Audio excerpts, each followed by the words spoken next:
Welcome to your in-depth weekly forecast for week commencing the 22nd of July for the Sun or the Ascendant. If you've yet to do so, I'd be very grateful if you subscribe to my channel. This month has been rather intense, to say the least, but from all the emotion that's been generated by the eclipses, we now move into the sunshine. Because on Tuesday of this week at 3:50 BST, the Sun makes its way into the sign of Leo. This is, if you like, it coming home. The Sun governs the sign of Leo. It's its ruling planet, inverted commas. Of course, the Sun is a luminary. This is an opportunity for us all to fire up our passions. But there's more this week because Mars, the planet of drive, in the sign of Leo, is forging an absolutely awesome angle to Jupiter.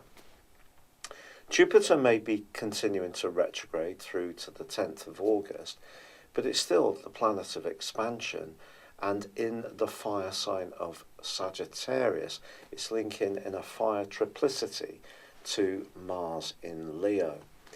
When Mars and Jupiter get together, they're asking us to be as optimistic as possible, to really be much more on the front foot, to initiate, to be proactive. And with Venus moving into Leo also as the week draws to a close, we're seeing a real shift of energy. Of course, Mercury does continue its retrograde, and it is in the latter part of this week also going to go into a broad opposition with Pluto. So there could be somebody who is inclined to be rather dogmatic, to be rather opinionated, to want everything on their terms. And also, as the week draws to a close, the Sun does start to clash with Uranus, which is rather a lively influence, to say the least. Uranus is about freedom. The Sun is about our very being.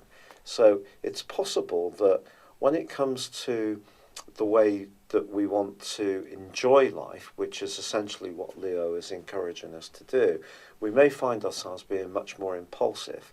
This could be around our love life, it could be around food and drink, it could be about just burning the midnight oil.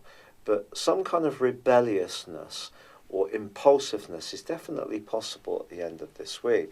But to be honest, with so much fire coming into play, I think we're all just going to be jolly happy that there's going to be more energy, there's going to be a higher vibration, a sense that we can initiate the things that we feel passionate about. There's going to be more creativity, a bit more risk-taking and fun, and just being much more caught up in the moment rather than bogged down in politics, introversion, or perhaps battling the way that certain situations have been going backwards and forwards and perhaps being stagnant in some way. I think there's a sense that things are really starting to waken up and seem a lot more exciting and enterprising indeed. For your specific forecast, Pisces, this week sees a big shift in emphasis. There's been a lot of focus of late on the most self-expressive part of your situation, which is great for socialising, spending time with your children if you have them, perhaps investing more energy in the flair and artistry that you have. But of course, Mercury has been tracking backwards in this area.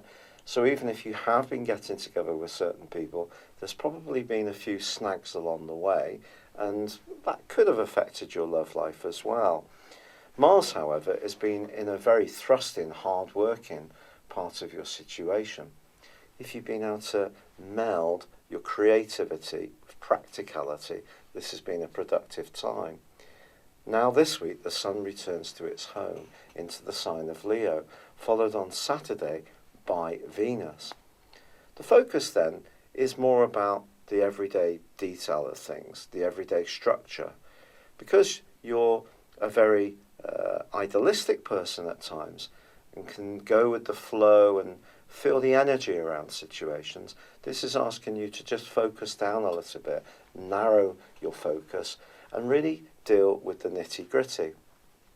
This may not sound very exciting, but there's actually a fantastic opportunity this week to grab yourself a new improved job or role, or make a major impact on someone influential, as Mars forges a superb angle to Jupiter. But with the Sun and a quarter moon, and also Uranus providing a certain amount of choppier energy, it is going to be important not to cram too much into this week. Even if you're trying to be virtuous, still important to really focus on the things that are essential and let the other things just deal with themselves. There could be quite a lot of nervous energy this week, so if you can get some early nights, look after yourself, eat properly, go for some walks, have some gentle exercise. That's certainly going to be a positive thing to do. It's been a real pleasure being with you. If you've yet to subscribe to my channel, I'd love it if you did, or like or comment, or check out my personal horoscope store by clicking on the link beneath this video. But for now, good luck and goodbye.